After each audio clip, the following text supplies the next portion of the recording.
Hipacondríaca apresenta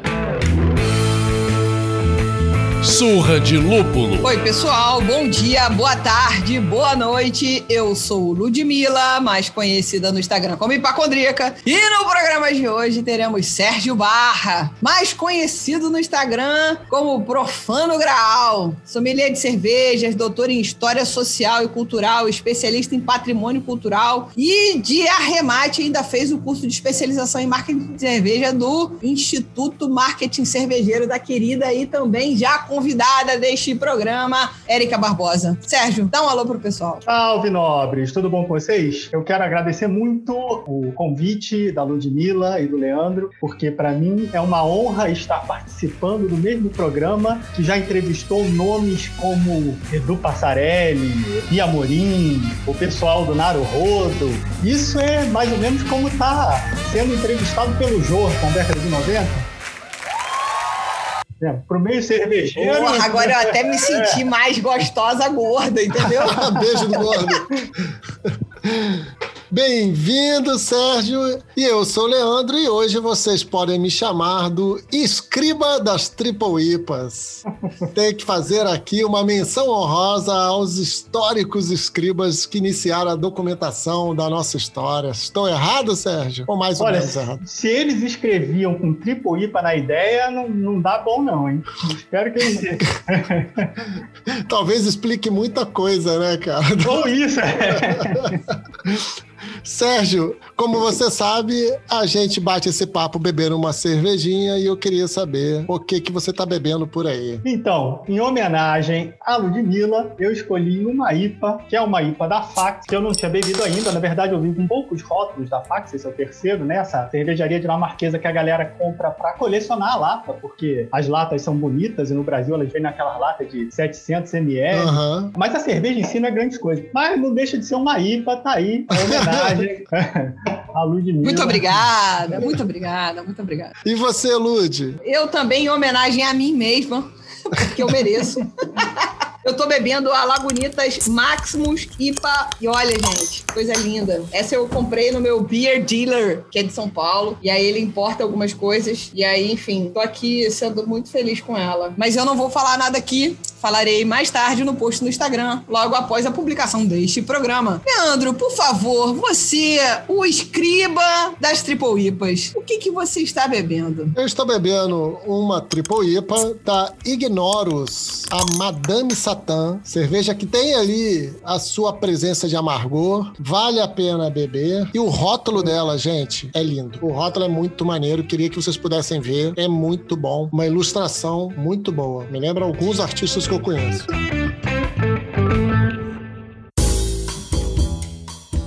Então, Sérgio, você disse que você está tomando uma Fax. E aí, a galera aqui no Brasil tem muita memória dessa cerveja, mas você está na Itália. Exato. Então, eu queria que primeiro você se apresentasse aos nossos ouvintes, contasse um pouco da sua profissão antes da cerveja. E agora, nessa fase pós-curso sommelier, especialização de marketing de cerveja, um pouco sobre o seu Instagram, o que você está pensando em produzir por aí profissionalmente, pra gente começar o papo de fato. Senta que lá vem a história. Eu sou, como você falou, eu sou bacharel e mestre, doutor em História Cultural. E depois de 20 anos trabalhando com História, pesquisando e dando aula e trabalhando dentro da universidade, eu decidi que eu não queria ter um burnout e estava de saco cheio de esquentar a cabeça com currículo Lattes e resolvi fazer aquilo que no mercado a galera costuma chamar de transição de carreira. Ele é meu guerreirinho. E no popular a gente diz chutar o balde e resolvi mudar de carreira, resolvi sair da universidade, largar a faculdade, não largar a história porque é difícil, mas trabalhar com outra coisa e manter a história mais como um hobby, porque os estresses do trabalho estavam inclusive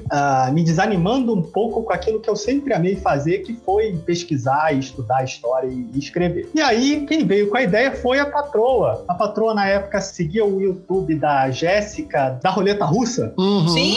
Ela seguia por outros motivos e um dia ela viu um vídeo da Jéssica falando justamente da profissão de sommelier de cerveja. Ela virou pra mim e falou: olha, você não tá querendo mudar de carreira? Eu acho que tu pode fazer isso aqui. Eu virei e falei: beber cerveja? Posso, claro, né? Aí eu fui me informar sobre o curso de sommelier. Falei: olha, isso pode dar certo. E aí foi que eu resolvi, lá em 2018, depois de 20 anos de história, eu resolvi fazer a minha segunda formação, que é a de sommelier de cerveja. Enfim, acabei descobrindo que dentro da profissão também existe essa área, né, de história da cerveja, que para mim foi uma surpresa, mas ao mesmo tempo foi meio que uma decepção, porque apesar de existir a área de história da cerveja como um dos temas estudados no curso de sommelier, é estudado num nível muito superficial, digamos assim. As informações sobre a história da cerveja, elas são, em boa parte, repetições. Se pesquisa pouco, se aprofunda pouco, fica naquela questão daquilo que já é sabido, e as cronologias, aquelas coisas meio superficiais. Aí eu falei: olha, essa área de história da cerveja, ela tá precisando de um cuidado, né? Ela tá precisando de um historiador, né, digamos assim. Sim. Porque, óbvio, no meio cervejeiro tem uma galera que se dedica à história da cerveja, que estuda e que fala sobre a história da cerveja. Mas não tem historiadores falando sobre a história da cerveja, ou eu, pelo menos, não conheço nenhum. A maioria é jornalista e outras formações. Inclusive, eu vi uma galera mais recentemente da geografia falando de história da cerveja, falando sobre industrialização do espaço urbano, da instalação da indústria da cerveja no espaço urbano. Agora, historiador falando de história da cerveja, eu ainda não consegui achar nenhum. Eu só vou fazer um parênteses aqui, que eu quero dizer que eu não acho que a história seja monopólio do historiador, tá? Não acho que você tem que ser historiador para escrever história. Sim. Absolutamente. Tem muita gente boa de várias formações aí que faz uma história muito bem feita, mas o historiador, ele traz um olhar próprio da formação. Sim, sim. Que é aprender a fazer as perguntas certas. Então é isso que eu tento fazer ultimamente com o Instagram. Durante o curso de sommelier, eu já tinha criado um Instagram, mas como uma forma de registrar as cervejas que eu vinha bebendo. E aí tive a ideia de juntar a história e a cerveja e falar de história da cerveja, especificamente, né? Um pouco mais pra frente, aí fazendo já o curso de marketing cervejeiro com a Érica, e durante o curso do marketing cervejeiro é que a gente se perguntava muito o que você traz de diferencial seu pro mercado da cerveja. E aí ficou mais claro pra mim que o meu diferencial no mercado da cerveja é justamente falar de história. É toda essa bagagem de história que eu trago e que a princípio eu estava pensando em deixar meio em segundo plano como hobby, mas eu falei: não, pô, isso é meu, né? Isso faz parte da minha formação. Não tem muito como deixar para trás. Eu embarquei de vez nessa ideia de pesquisar a história da cerveja mesmo e falar mais de história da cerveja no Instagram, diversificando, não só falando da cerveja que eu tô bebendo, mas falando da história da cerveja, da história do rótulo, da história da cervejaria e até da história como de uma forma geral, né? E a história da cerveja no Brasil, ainda por cima, era um campo ainda mais desprestigiado, vamos dizer assim, ainda é uma selva ainda menos devastada do que a história da cerveja em geral, digamos assim, a história geral da cerveja. A história geral da cerveja, ela é meio conhecida, né? Tem aqueles lances dos monges trapistas da antiguidade, etc. Enquanto que a história da cerveja no Brasil, ela é um pouco mais desconhecida. Enfim, em linhas gerais, eu acho que é isso. A gente dando foco ao mercado das artesanais no Brasil, que está aí em franca ascensão, a gente fica numa grande curiosidade. Qual foi a primeira fábrica de cervejas fundada no Brasil? Quando, onde, por quê e onde você consegue essas informações? Essa é a pergunta que não quer calar, né? Pois é, a pergunta de R$1 milhão.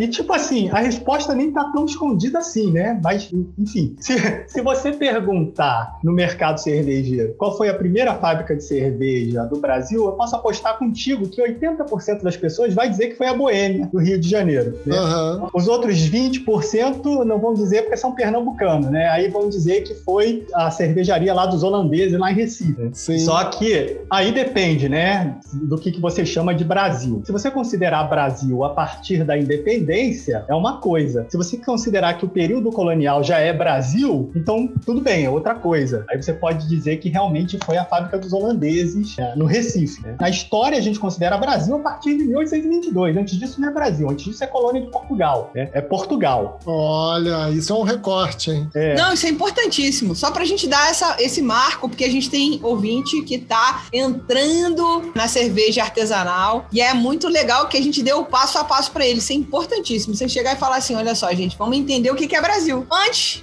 de 1822... Antes da independência. Isso, antes da independência a gente era colônia de Portugal, ou seja, Portugal. Então, existia uma história sobre cerveja neste período que também trataremos aqui no nosso podcast. Mas a partir de 1822, já independente, existe outra história, que aí é já do Brasil. Brasil, como teoricamente estou fazendo as pinhas, conhecemos hoje. Então, vamos falar então desse recorte histórico. Depois da nossa independência, nesse momento, qual foi a primeira cervejaria fundada no Brasil? Então, aí a gente tem que fazer um outro recorte aí dentro. Ai, caralho!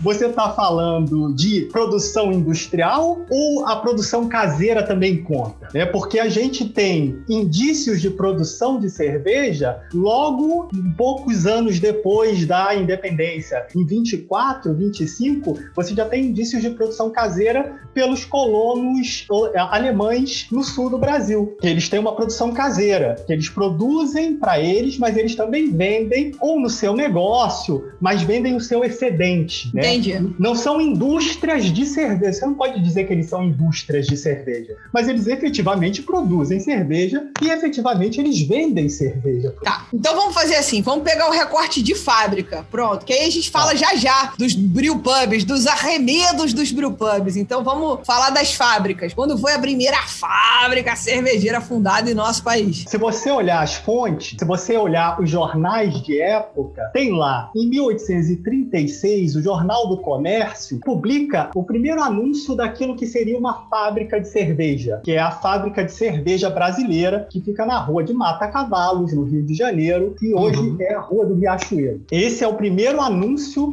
de uma fábrica de cerveja que aparece no jornal. Então essa hoje é a melhor referência para uma fábrica de cerveja. Quer dizer que não existiu nada antes? Não quer dizer. Só que não tem nenhum vestígio encontrado por enquanto. E o nome da dita cuja era? Cerveja Brasileira, com Z. Com Z. É. Eita, nós! Ê, Brasilzão, delete, backup! Veja bem, isso em 1836, enquanto que a fábrica que deu origem à Boêmia foi fundada em 1848. Então você adianta aí essa data em 12 anos, pelo menos. E uma coisa interessante, tá? A gente tem esse complexo de vira-lata que acha que o Brasil está sempre atrasado em relação a outros países do mundo. Mas é na década de 30 também que começa a se fabricar cerveja em outros países, como por exemplo Portugal. Olha. E mesmo na Itália, você tem registro de uma fábrica pioneira na década de 20, mas a indústria cervejeira também só começa a se desenvolver a partir de 1830. Então o Brasil está ali, contemporâneo. Passo a passo com outros países que não tinham tradição cervejeira. Ou seja, em educação a gente deve, mas em boteco a gente tá junto. Porra, tamo bem, amigo. Exato. Em outros estados da nossa federação, nesse mesmo período, tem alguma coisa que vale a pena falar? Porque senão a gente fica falando que a cena cervejeira nacional começou no Rio, que era natural, que era a capital da corte, etc. e tal. Mas tinha alguma coisa que valesse a pena ser mencionado aqui? Isso é bastante interessante, sim, porque, veja bem, em 1830, na década de 1830, grande parte do Brasil ainda é mato e índio. Coisa linda.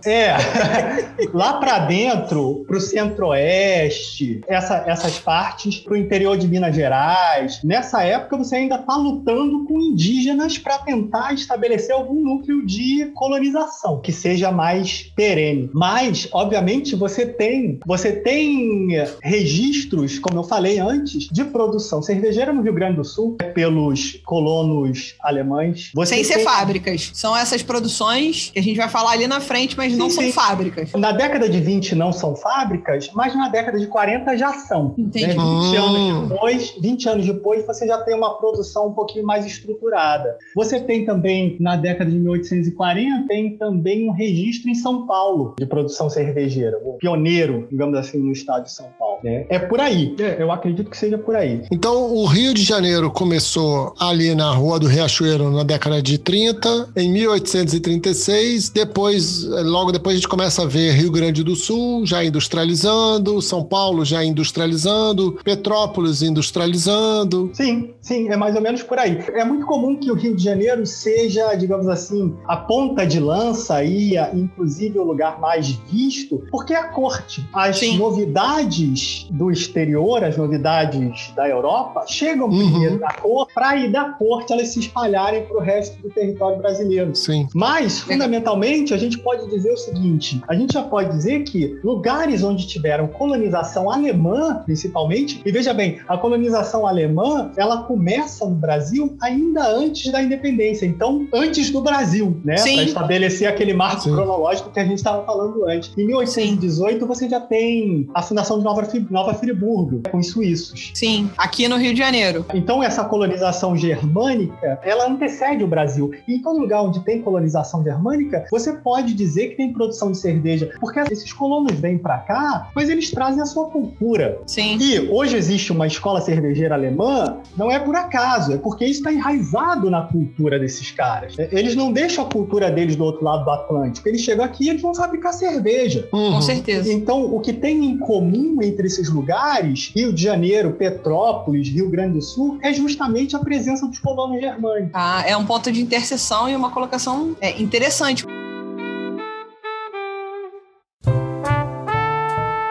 Vamos lá. Você tem produzido uma série de vídeos, eles são semanais, né, Sérgio? Mais ou menos.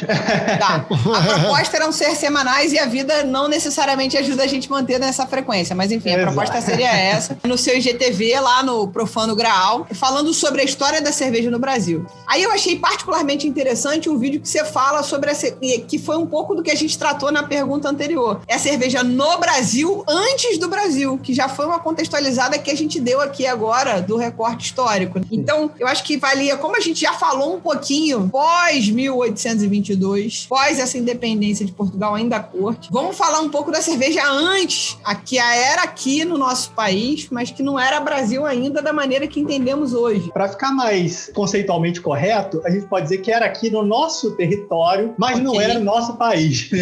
Ok, certo. Então, fala pra gente um pouco desse período. Geografia correta, história diferente. Quer dizer, é o Brasil, antes do Brasil, ele é colônia de Portugal. Uma colônia, ela é o quê? Ela é uma parte da sua metrópole além-mar. É uma parte não contígua territorialmente da sua metrópole, para falar conceitualmente correto, né? Mas para não ficar muito difícil, vamos no popular. Então, o Brasil, antes do Brasil, é Portugal. É uma colônia de Portugal. Só que, durante aquela experiência dos holandeses, o Brasil nem é Portugal, é Holanda. Né? Porque quando os holandeses dominam ali o Nordeste, aquilo ali já não é mais Portugal. E eu vou complicar mais ainda, para ficar mais engraçado. Nem Portugal era mais Portugal, porque durante essa época Portugal está submetido à coroa espanhola, naquele período que a gente estudou no colégio e deve se lembrar, conhecido como União Ibérica. Então nem Portugal é Portugal. O reino de Portugal está perdido. Luís de Camões, que foi o maior poeta português, ele morreu em 1580, que é justamente o ano em que a coroa espanhola domina Portugal, e ele diz exatamente isso: eu morro junto com a minha nação. Era um romântico apaixonado. Luan Santana, você não sabe o que é isso? Naquele momento não tem mais Portugal. Os holandeses estavam com um conflito político com a Espanha, justamente tentando a independência com relação à Espanha. Os holandeses, então, eles invadem os territórios que eram portugueses, mas que a partir de agora são também espanhóis. Entre eles, justamente o Nordeste do Brasil. Então, eles fundam aqui aquilo que vai ficar conhecido como Nova Holanda. Apesar de não existir uma escola cervejeira holandesa, né, os holandeses também, durante o século XVII, eram bons bebedores de cerveja. Né? Eles produziam bastante cerveja e eles bebiam bastante cerveja. E, mais uma vez, eles trazem isso com eles, da sua cultura, e eles fundam uma cervejaria, não só aqui, mas os holandeses são responsáveis por fundar a primeira cervejaria das Américas, lá em Nova Amsterdã. Onde é que fica Nova Amsterdã? Anyone? Onde fica? Nova Amsterdã é aquilo que hoje a gente chama de Nova York, né? Oh my God! Caralho! Ele até precisou tomar um gole de cerveja agora, ouvinte. E aí os holandeses fizeram não só a primeira cervejaria nessa colônia perdida, que era uma colônia holandesa, mas em território que tinha sido colonizado anteriormente pelos portugueses. E aí estava começando a formar essa cultura brasileira, que é essa cultura dessa sopa, né? Foi feita ali, Isso era mais ou menos quando? Essa cervejaria holandesa no Recife, ela começa a funcionar em abril de 1641. Você sabe se o Niemeyer estava lá experimentando, fazendo a degustação? Foi ele, inclusive, que fez o projeto da cervejaria, o projeto arquitetônico. Ele já usava concreto armado, inclusive. Mas disseram que os holandeses não curtiram muito, não. Acharam muito moderno. Tudo isso com os olhos da Elizabeth, tá? Então vem esse mestre cervejeiro que se chama Dirk Dix, não se sabe ao certo, ou até se sabe, ele chega aqui no Brasil um pouco antes disso, por volta de 1640, e ele já era cervejeiro na Holanda, filho de um mestre cervejeiro, o pai dele tinha uma cervejaria, e ele vem pra cá, ele aluga uma casa que pertencia ao Maurício de Nassau, todo mundo já ouviu falar do Maurício de Nassau, né? Governador da Nova Holanda, e ele produz. E aí tem uma controvérsia aí, não se sabe, ele alugou a casa por 4 anos, mas não se sabe se essa cervejaria durou só esses 4 anos ou se essa cervejaria funcionou até a expulsão dos holandeses em 1654. Já vi algumas pessoas falando que existem documentos acerca dessa cervejaria, mas na internet, por exemplo, eu não encontrei nada. Talvez fosse o caso de se procurar em arquivos, tanto no Recife quanto na Holanda. Com certeza. Tem essa controvérsia que ninguém sabe quanto tempo durou e as pessoas falam que existem documentos comprovando o funcionamento dessa cervejaria, mas também ninguém mostra os documentos. Ninguém sabe onde é que estão os documentos. Esses documentos você recebeu no WhatsApp? Desconfio. Ah, não. Quem dera.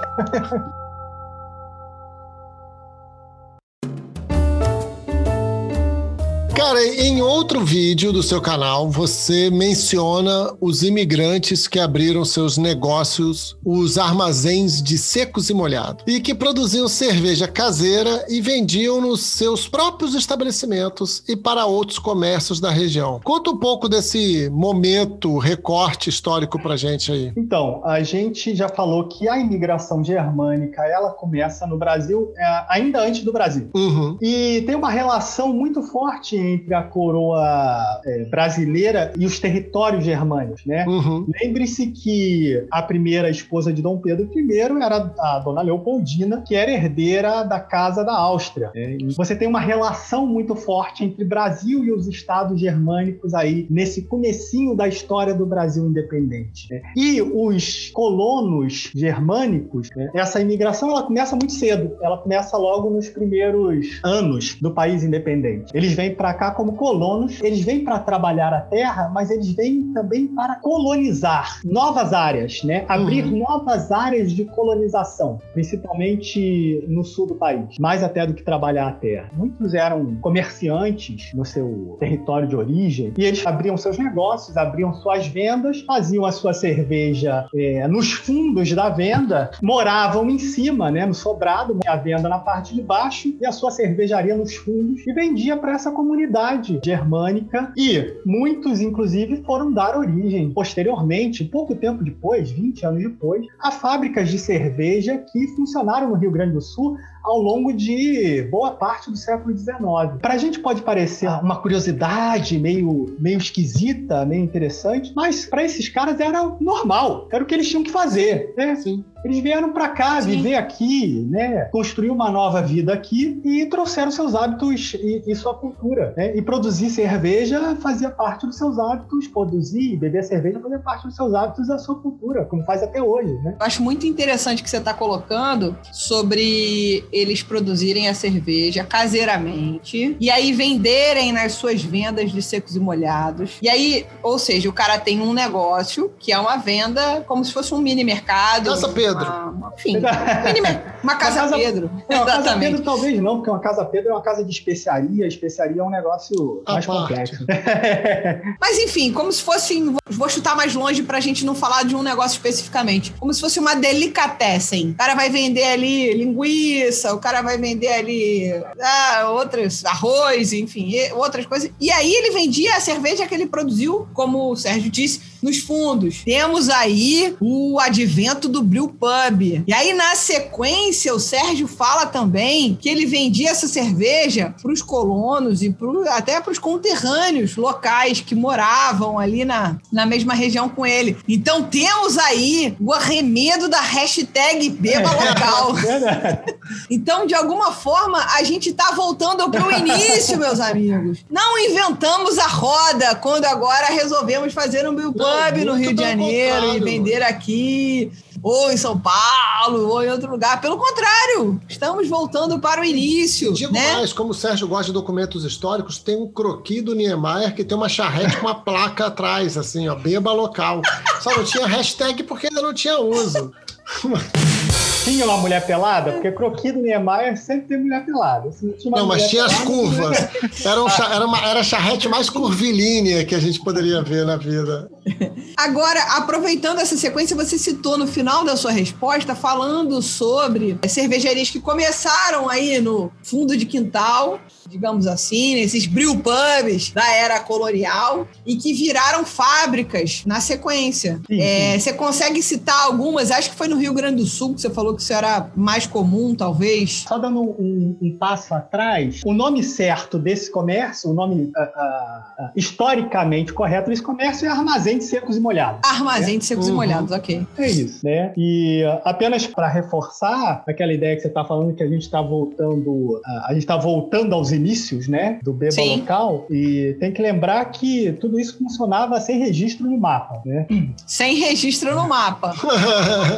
Você tem, por exemplo, Jorge Heinrich Ritter. Perdoe minha pronúncia de alemão, eu ainda não comecei a estudar alemão, mas eu acho que o nome dele é mais ou menos esse. O Jorge Heinrich Ritter é um dos primeiros cervejeiros lá do Rio Grande do Sul, e a cervejaria Ritter é uma cervejaria que chega até 1904, se não me engano. Caraca! Em 1904, a cervejaria Ritter era uma das maiores cervejarias do Rio Grande do Sul e ela é comprada pela Antártica. Aí, ó. O que acontece? Essa cervejaria, assim como outras cervejarias que atravessaram o século XIX, ela é vítima, vamos dizer assim, desse começo de monopólio que vai marcar o mercado cervejeiro no Brasil ao longo do século XX, né? No começo do século XX, a Antártica e a Brahma começam a comprar cervejarias regionais, as maiores cervejarias regionais, né? Cervejarias regionais de destaque, e a Ritter é uma delas. Entendi.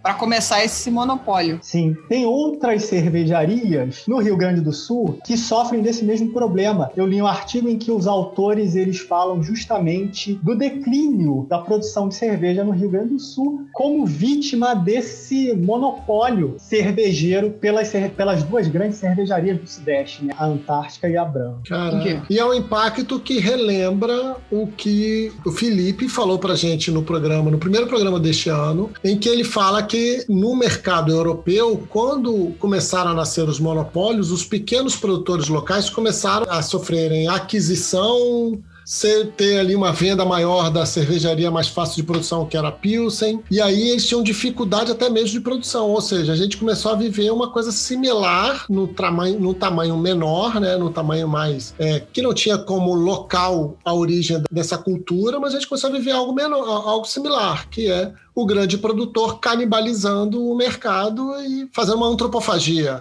Não sei se é canibalizando. Citando aqui Tarsila. Olha, às vezes é canibalizando mesmo, sabe por quê? Porque muitas dessas cervejarias pequenas, elas são compradas para serem fechadas. Uhum. Elas são compradas apenas para a concorrência deixar de existir. Uhum. Algumas viram centro de distribuição, muitas deixam de produzir cerveja. Então, muitas vezes elas são realmente canibalizadas.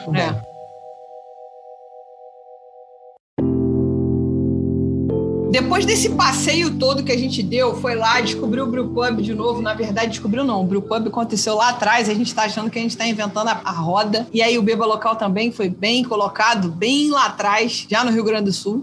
Depois de todo esse passeio, a gente quer saber o papel histórico da cerveja na economia do nosso país. O que isso significou economicamente para a gente desse momento aí em diante, para a gente poder entender um pouco esse recorte e tem tudo a ver com o paralelo que a gente está vivendo hoje, de alguma forma. É muito interessante você pensar que a cerveja, ela adquire esse status de bebida nacional, vamos dizer assim, ali na virada do século XIX para o século XX. Né? Antes disso, se consumia muito mais cachaça, se consumia muito mais vinho, que alguns historiadores dizem que não eram bebidas muito adequadas para o clima tropical do Brasil, né? Esse calor escaldante que vocês estão atestando aí.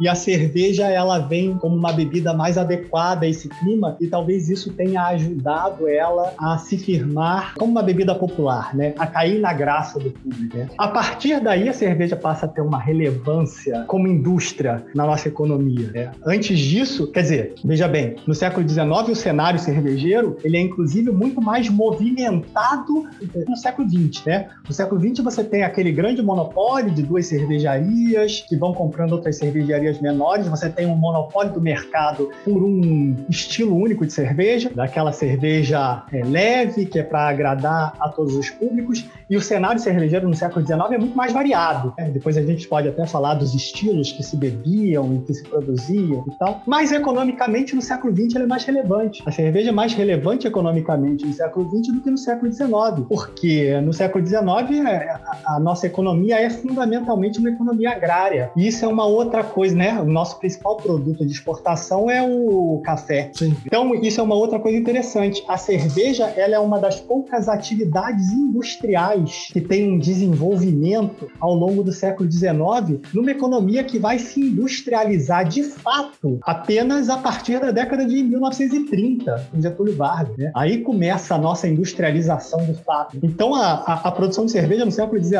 ela é meio que um ponto fora da curva. Uhum. Apesar de que a produção de cerveja, a gente sabe, está muito ligada ao setor primário, né? Ao setor agrícola, depende. Produção de cevada, produção de trigo, né? E outros insumos com os quais se fazia cerveja na falta desses insumos que efetivamente tinham que ser importados. São importados até hoje, imagina, no século XIX, Sim. se não, cevada e trigo não seriam importados. Então, apesar dessa relação muito forte, ou talvez por isso mesmo, não apesar, mas talvez por isso mesmo, por essa relação muito forte com a agricultura, com o setor primário, a cerveja foi uma das poucas indústrias que se desenvolve no Brasil ainda no século XIX.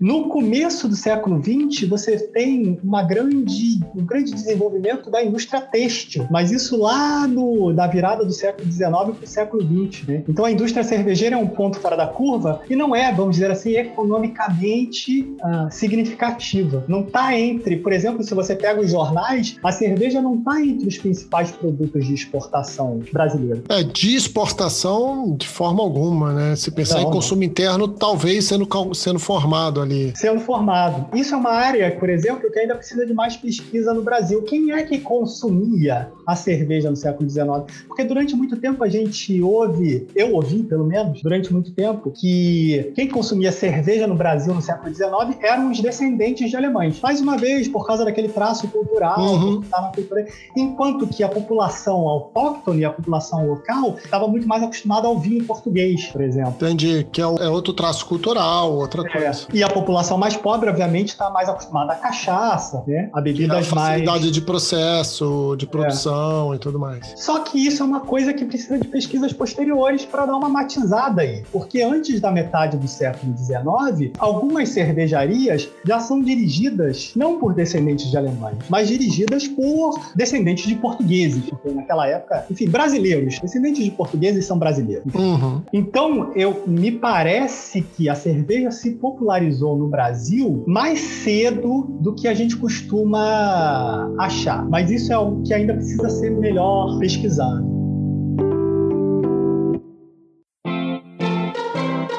Infelizmente, chegando aqui na reta final do nosso papo, e eu queria trazer um pouco de comércio, né? Você começou a falar sobre quem consumia e tal. É possível fazer uma linha do tempo com... É um pouco do que a gente está falando, né? Do que se bebia no Brasil no século XIX, como veio chegando a popularização do consumo de cerveja, quem eram esses mamíferos bebedores e quanto ela custava.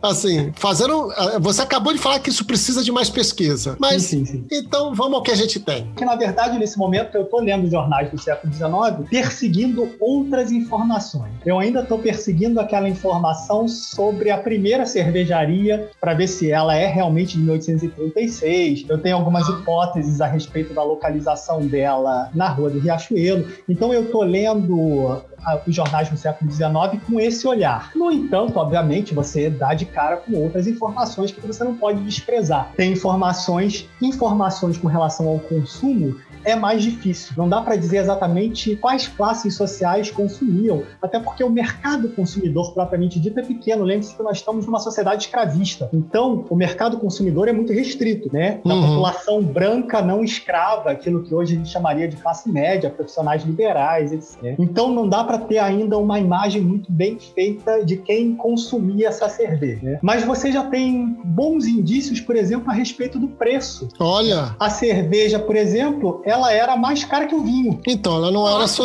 era acessível à classe baixa. Provavelmente. População, com a menor renda. Por quê? Porque, como hoje, a cerveja dependia muito de insumos importados. Enquanto que o vinho, ele era importado de Portugal em quantidades muito maiores. Você pega no jornal Registro de Navio, o navio traz uma quantidade... Entrada de navio no Porto do Rio de Janeiro. O navio traz uma quantidade absurda de barris de vinho e lá são meia dúzia de barris de cerveja.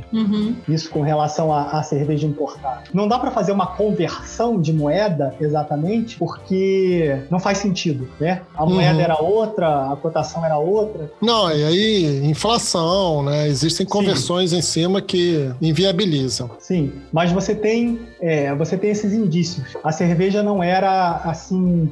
Era um produto, talvez, me parece que era um produto, eu não diria um produto de luxo, mas um produto que estava direcionado para determinado tipo de público. Né? Ué, a gente anda fazendo isso até hoje com a cervejaria artesanal. Talvez. Parece que o jogo não virou, não é mesmo? Nada mudou. Se vocês quiserem números, eu tenho até aqui uns gráficos. Ah, quero, a gente adora, a gente é viciado. É óbvio que a gente tem que olhar esses preços, como eu falei antes, tentando contextualizá-los. Eu ainda não fiz isso, mas um dos próximos passos que eu quero fazer na pesquisa é comparar exatamente quanto custava uma garrafa de cerveja com relação a uma garrafa de vinho e com relação a uma garrafa de cachaça, por exemplo. É complicado porque nem a moeda era a mesma, né? Era em R$1.000. Então você tem entre 1827 e 1830, ou seja, na primeira década do Brasil independente, você tem um preço por litro de R$582. Um preço mínimo de R$582, um preço máximo de R$800 por litro de cerveja. R$800 por litro. Por litro. Enquanto que o vinho, na mesma época, aí é um problema, porque o vinho, ele não é medido em litro. Ah, mas eu fiz a conta aqui. enquanto o vinho você tem um preço de 123 a 218 réis por litro. Gente, a cerveja era o gin. Não, o gin proporcionalmente é barato pra cerveja, cara. Quanto tempo você demora pra beber uma garrafa de 750 ml de gin hoje? Custa R$100. Se eu perguntar pra algumas pessoas, é uma semana. Isso para uma pipa de 550 litros, né? Uma pipa de 550 litros, o preço era de 123 a 218 réis por litro, enquanto que para uma pipa de 200 litros, o preço subia um pouco de 340 a 600 réis por litro. Mas isso depende também do tipo de vinho. Esse vinho que eu estou falando é o vinho de Lisboa, porque o vinho de Lisboa tem um preço diferente do vinho do Porto, por exemplo. Então, essa pesquisa com relação aos preços tem que levar em consideração todas essas variáveis. A gente não tem nenhum cheiro de qual era o estilo que era produzido aqui, não, né? Claro que temos. Opa! Oh, agora mas parece isso que ele está falando, é de aroma. Claro que temos. Eu não vou lembrar a fonte agora, mas a nossa primeira influência, que parece ter sido a principal influência dos cervejeiros brasileiros, foi a escola inglesa. Por isso que eu digo para você, fazia muito sucesso aqui as Pale Ale e as Porters. Olha só! Eram estilos que faziam muito sucesso no Brasil. Por isso, a minha outra hipótese é que as IPAs que iam para a Índia no começo do século XIX, elas também faziam uma escala aqui no Brasil. Aí, ó! Olha ela bonita. Aí, Ludmilla! Porra! Eita, coisa linda de mãe, pai, ó. E aí, hipacondríaca nos tempos da colônia. O Brasil, ele provavelmente estava na rota das IPAs, porque a cerveja inglesa, ela dominou o mercado de cerveja brasileiro enquanto importação, né, enquanto cerveja importada, até a segunda metade do século XIX. Aí, então, outra coisa importante a ser colocada aqui, pra gente ir, de fato, caminhando pro final dessa conversa, a gente está vivendo hoje um novo momento de dominação das IPAs, das New England IPAs, das Triple IPAs, das tudo mais IPAs. Gente, vai acabar de novo, isso é sazonal. Outros estilos, venham ver o que a gente vai fazer, porque pelo que o Sérgio falou, já estivemos nessa modinha hypada de IPAs em outro momento e findou-se. IPAs e Porters. E parece que essa preferência, ela durou até que as American Lagers começam a ganhar espaço e a dominar o mercado. É isso. Olha! Estamos pro início, pode? Eu posso até abrir para vocês, tem uma propaganda que foi publicada no Almanac Lemmert. O Almanac Lemmert é tipo uma páginas amarelas do período imperial, onde ele faz uma relação de todos os tipos de indústria existentes, além de dizer quem eram os grandes dignatários do reino, né? Quem eram os grandes nobres, o marquês de não sei quem, o conde de não sei quem lá. Ele também diz que tipo de indústria existe em cada província do Brasil. Então, anualmente, o Almanac Lemmert saía uma vez por ano, né? E anualmente eles relacionavam lá quais eram as indústrias que existem. Então, tem muita propaganda de cervejaria nessas indústrias. E algumas dessas propagandas trazem, inclusive, o estilo fabricado e o preço. Mas vamos ajudar a contextualizar os nossos ouvintes, que apesar de estarem numa faixa etária de 35 a 44 anos, vamos trazer para o tempo atual. Eu acho que o Almanac Lemmert nada mais é do que um Google. Exatamente. Assim, o Almanac Lemmert, ele era tipo uma página amarela. E a página amarela era tipo um Google. Exato. Que você tinha que procurar e que, teoricamente, estava em ordem alfabética. Mas também tinham anúncios de imagens. Como você vai lá, bota no Google e clica em imagem. Tenho aqui na minha frente um anúncio da fábrica de cerveja Independência Brasileira do ano de 1889, né? O último ano do Império. E aqui ele me dá a relação da tabela dos preços. Ele dá até o número de telefone, se você quiser ligar. O número de telefone é 811. Liga aí para pedir essa cerveja. Então, na tabela de preços dele, eles estão vendendo uma cerveja branca marca Brazilian Pale Ale. Porra! Eles também têm uma cerveja preta chamada Tell's Beer, que uma garrafa saía a 300 réis, sem desconto. Que isso, hein? E um barril saía a 360 réis por litro. Eles vendiam também uma cerveja dupla, branca, marca Lagerbock Beer. Eles tinham também uma preta, marca Brazilian Imperial Stout. Cara, é a Bis, não tem a Riz. É a Bis. Tem Eles a estão Bis, vendendo uma Bis. Brasília Imperial Stout, que uma garrafa saía por R$200. Que legal. E tem uma cerveja simples. Eles dividem as cervejas deles em cerveja superior, cerveja dupla e cerveja simples. A cerveja simples, eles têm uma branca e uma preta, que em garrafas inteiras saíam por R$200. É isso aí, coisa linda. Eles também, olha só que interessante, eu não tinha parado para ler, eles também vendiam garrafas com cápsulas arames à vontade do comprador. Cápsulas e arames.